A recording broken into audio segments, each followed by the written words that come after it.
ప్రభువును ఆరాధించే సహకారంగా దేవుని వాక్యం చదువుకున్న పిల్లరా,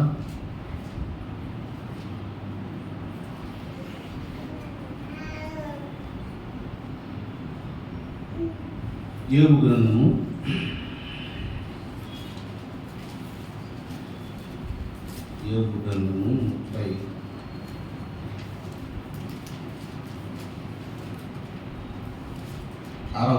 36వ అధ్యాయం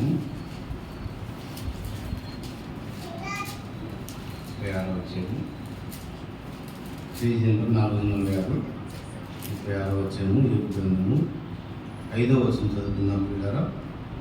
5వ వచనం చదువుకుందాం.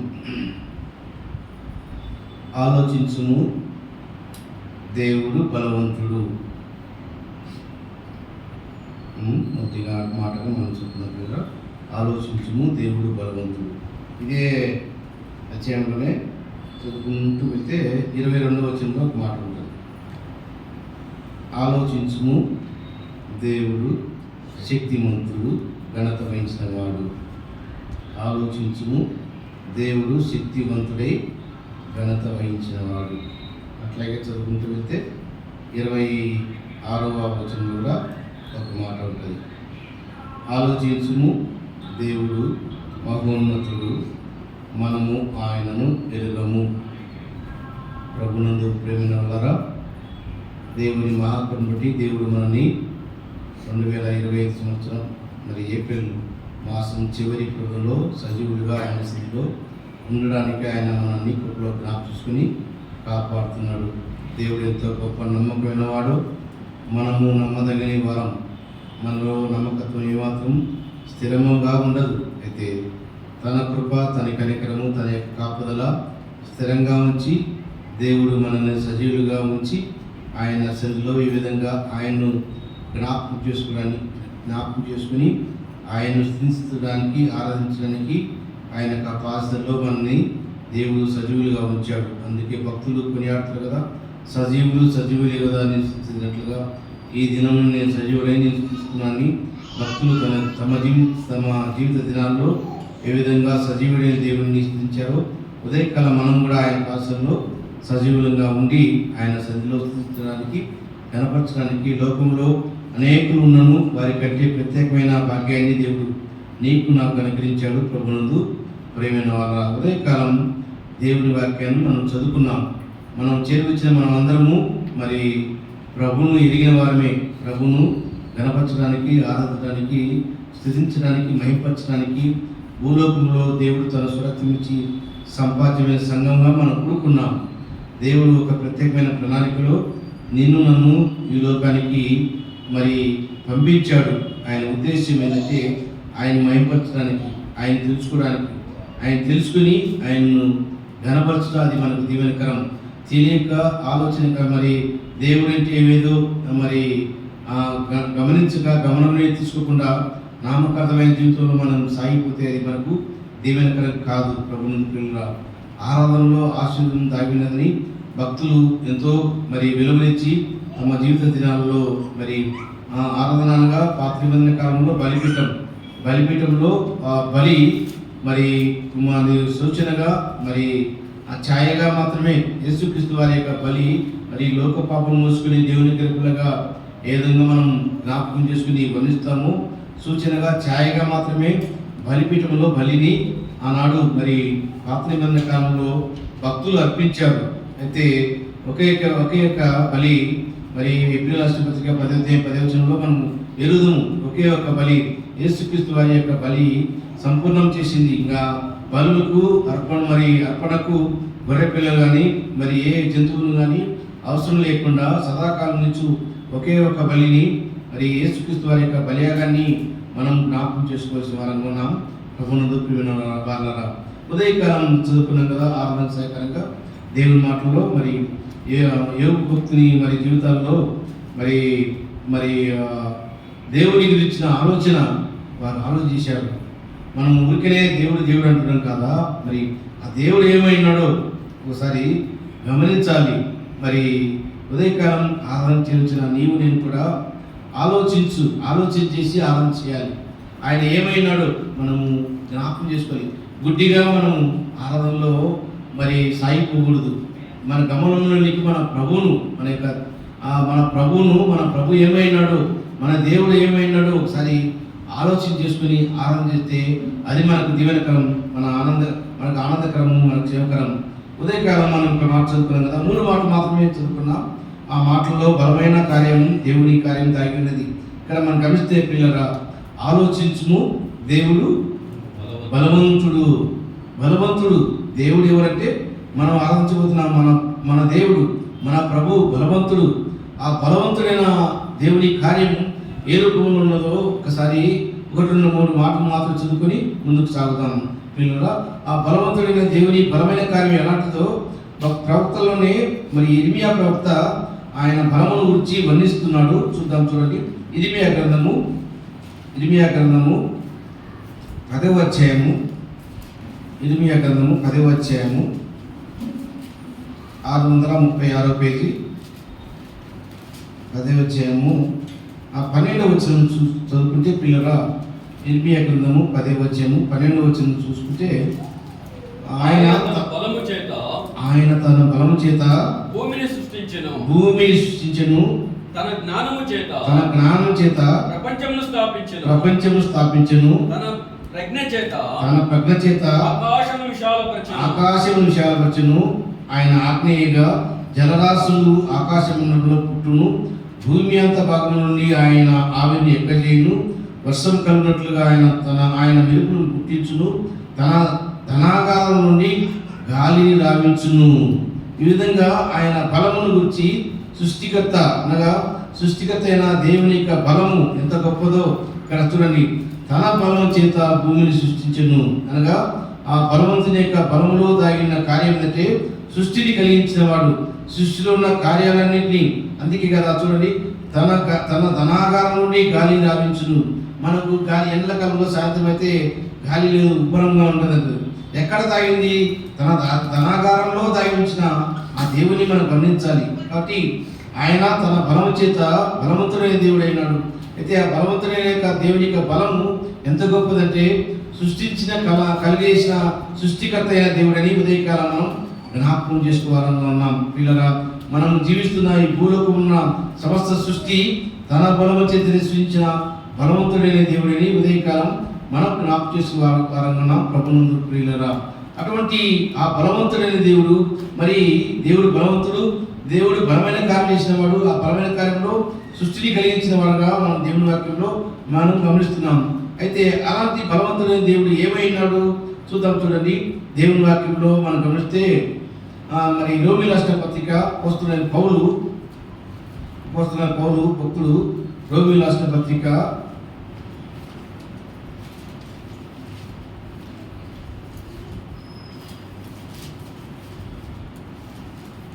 5వ అధ్యాయం మనకందరికీ పరిచయమైన మాటలే. అందులో ఒక మాట ఉంటుంది మనకు గమనిస్తే 5వ అధ్యాయము 6వ వచనంలో, ఏలైనగా మనం ఇంకా బలహీనమైనగా క్రీస్తు యుక్త కాలన భక్తిహీన కొరకు చనిపోయాను. ఇక్కడ మనం గమనించాల్సింది, మనమేమైనాము? ఆయనేమో బలవంతుడైన దేవుడు, మనం ఆరాధించుతున్న మా ప్రభు. మన జీవితంలో మనం ఏమైనా వారంగా ఉన్నామంటే, ఏలైనగా మనం ఇంకా బలహీనమైనగా క్రీస్తు యుక్త కాలన భక్తిహీన కొరకు చనిపోయాను. బలహీనంగా ఉన్నవారం అనగా పాపముల చేత అపరాధం చేత చచ్చి బలహీనంగా ఉన్నవారం.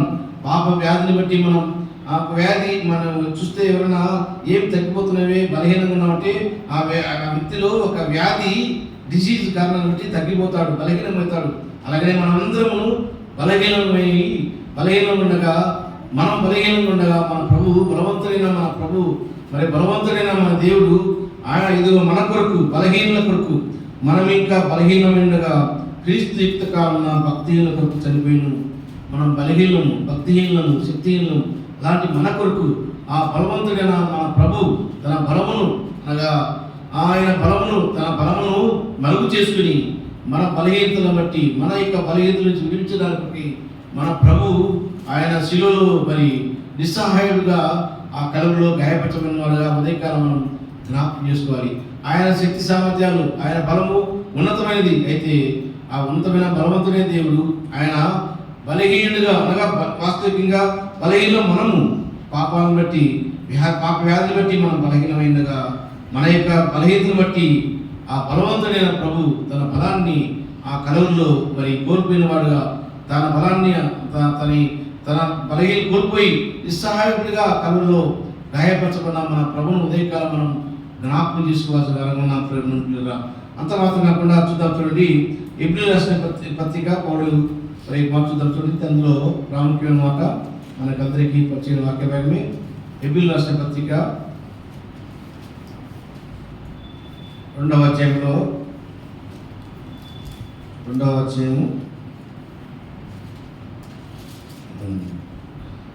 వచనంలో ఒక మాట ఉంటుంది.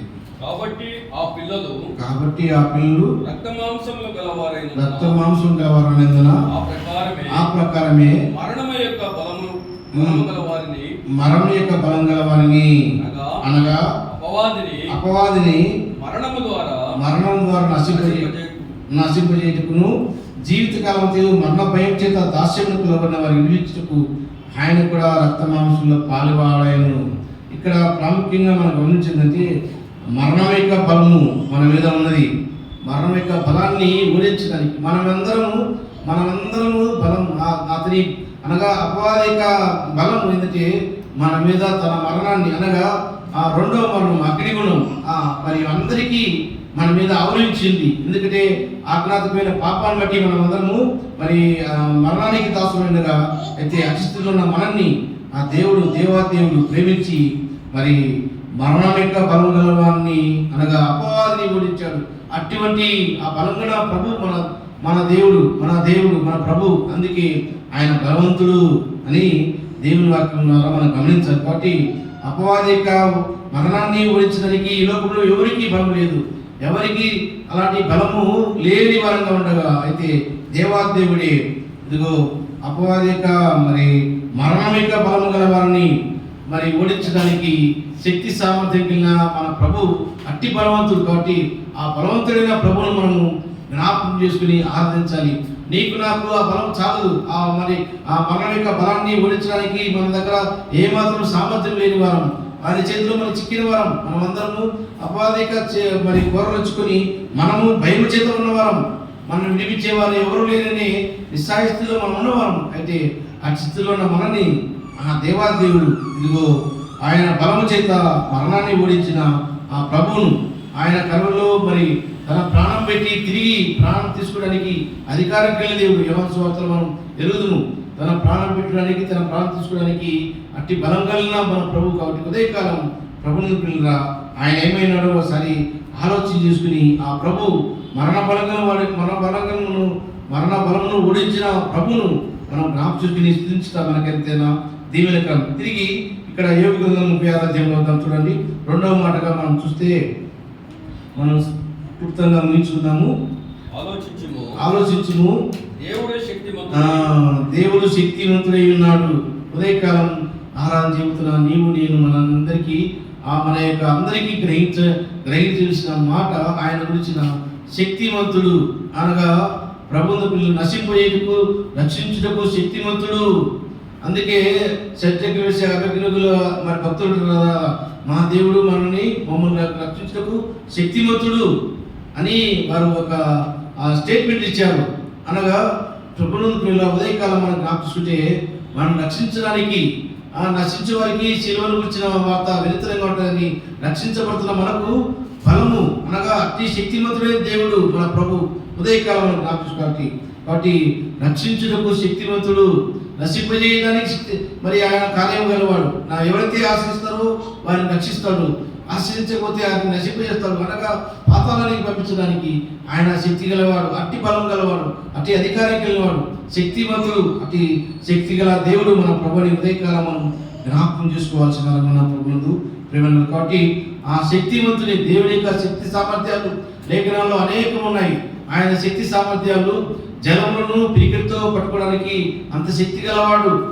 మరి మన చేతులు నీళ్ళు వస్తుంటే ఒక చుక్క కూడా మీకు లాస్ట్ జారిపోతాయి. అయితే ఆయన శక్తి సామర్థ్యాలు యెషయా గ్రంథంలోనేమి యోబు గ్రంథంలోనేమి అనేక రకాలుగా లేఖనాలు ఉన్నాయి. ఆయన శక్తి పరిమితికి మించినది, మానవ జ్ఞానానికి మించిన శక్తి సామర్థ్యాలు కలిగినవాడు. అట్టి శక్తి మరి శక్తివంతుడైన ప్రభు మనకు దొరికిన మనకి ఆయన సన్నిధిని మనకు కలిగించిన ఎంత ధనికరమో ప్రభువును పిల్లల ఉదయకాలం. కాబట్టి ఆ శక్తిమంతుడైన ప్రభు నీ కొరకు నా కొరకు ఆ కలవలో తన శక్తి అంతా కోల్పోయినాడు.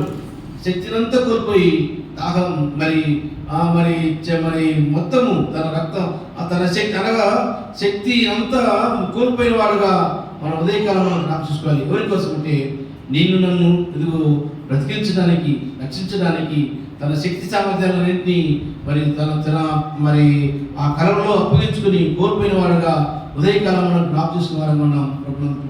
కాబట్టి చివరికి మరి ఆ శక్తి సామర్థ్యం కోల్పోయి మరి చివరికి రక్తము నీరుగా కారిపోయిన అనుభవంలో మనం అనగా తన శక్తి సామర్థ్యాలంతని ఆ మరణ బలను ఓడించడానికి అనుగ్రహించిన ప్రభువును ఉదయకాలం మనం జ్ఞాపకం చేసుకోవాలని మనం ప్రభుత్వం. ఇక్కడ చివరిగా 3వ మాట మనం చూస్తే ఆలోచించుము దేవుడు మహోన్నతుడు. చూడండి పిల్లలు, ఆయన ఎలాంటి వాడంటే యెషయా గ్రంథంలో మనం గమనిస్తాం కదా. మహోన్నతుడైన ప్రభు ఆయన దీనుడుగా ఈ లోకానికి అనుగ్రహించిన మన ప్రభును దీనుడుగా ఈ లోకానికి వచ్చాడు. మహోన్నతుడి స్థలంలో నివసించువాడే భూమిని పాదపీఠంగాను ఆకాశం సింహాసనం తీసుకుని నిరంతరము స్థుతుల మీద ఆశ్రయుడైన మహోన్నతుడైన దేవుడు, ఆ మహోన్నతుడైన ప్రభు ఇదిగో ఈ లోకానికి దీనుడుగా ఉన్నతమైన స్థానంలో నివసించిన దేవుడు ఇదిగో నీలో నాలో నివసించడానికి దీనుడుగా రిక్తుడుగా దాసుడుగా ఈ లోకానికి వచ్చి ఇదిగో ఆ ఉన్నతమైన తన స్థానాన్ని వదులుకుని విడిచిపెట్టడానికి భాగ్యకిన ప్రభు ఇదిగో నీ కొరకు నా కొరకు తన యొక్క మరి భాగ్యాన్ని వదులుకొని ఇదిగో నిన్ను నన్ను ఆ పరలోకంలో కూర్చోబెట్టడానికి ఆయన తన స్థానాన్ని విడిచిపెట్టి వచ్చిన ఆ ప్రభువును మనం ఉదయకాలం మనం జ్ఞాపకం చేసుకోవాలని మనం ప్రభువును ఎంతగా తగ్గించుకున్నాడంటే మరి శిలువను పొందినంతగా మనకందరికీ పరిచయమైన లేఖనాల్లో ఉన్నది ఆయన యొక్క ఉన్నతమైన స్థానం ఎంత గొప్పదో. అయితే ఉదయకాలం చేరువచ్చిన నేను చూడని ప్రభువును పిల్లరా మరి మహోన్నతుడైన దేవుని సన్నిధి మనకు అనుగ్రహించాడు. ఆయన ఎక్కడ మరి మనకు గమనిస్తే మహోన్నతుడు అని ఆ మహోన్నతమైన శక్తి సామర్థ్యాలు ఎంత గొప్పవంటే ప్రభువును పిల్లరా అంత గొప్పవి. అయినా ఆయన గొప్ప కార్యాలను బట్టి ఆయన ఉన్నత స్థానంలో నివసించడానికి ఇష్టపడక ఇదిగో పెద్ద గొప్పలుగా పడిపోయిన మన పట్ల కనికరం చూపించి మనలో నివసించడానికి అందుకే మీరు మరి కొరింథీ పత్రికలో 1వ అధ్యాయం మరి 1వ పత్రిక 3వ అధ్యాయం 26వ వచనంలో మన హృదయాల్లో నివసించిన దేవుడు ఆయన ఆలయంగా చేసుకున్నాడు. ఎక్కడంటే అక్షరార్థమైన కట్టడాలు కాదని మనమే ఆయన నివాసంగా చేసుకోవడానికి ఇష్టపడి దిగి వచ్చిన ప్రభువుని లేఖనాల్లో మనం గమనించాలి. కాబట్టి మన దేవునే ఆలయంలో ఆయన నివసించడానికి ఇష్టపడిన దేవుడు మహోన్నతుడైన ప్రభు అయిన మన మధ్య నివసించడానికి మనలో నివసించి మన ద్వారా స్థుతులను ఆగ్రహించే ప్రభుగా ఉన్నాడని ఉదయకాలం మనం జ్ఞాపకం ఆ ప్రభువును స్థుతించుట ఆరాధించుట దీవెనకరం. కాబట్టి ఉదయకాలం మనం జ్ఞాపకిస్తున్నాం అట్టి గొప్ప దేవుణ్ణి. ఉదయకాలం మరి 3 మాటలు మనం చదువుతున్నాం. దేవుడు బలవంతుడు, మరి అంత మాత్రం కాదు దేవుడు శక్తివంతుడు, అంత మాత్రం కాదు దేవుడు మహోన్నతుడు. కాబట్టి ఉదయకాలం ఆరాధన చెబుతున్న నీవు నేను మనమంతా అనాలోచిత కాకుండా ఆలోచన చేసి ఆయన బలవంతుడైన బలమును జ్ఞాపించుకుని ఆయన శక్తి సామర్థ్యాలను జ్ఞాపించుకుని ఆయన మహోన్నతుల స్థానాలను జ్ఞాపించుకుని మన పట్ల చేసిన మేలును తలపుకుంటూ ఆ ప్రభువును ఆరాధించడం మనకి ఎంతైనా దీవెనకం. అలాగే ఆరాధించడానికి దేవుని ఆత్మ మనందరినీ బలపరచుగాక. ఆమేన్.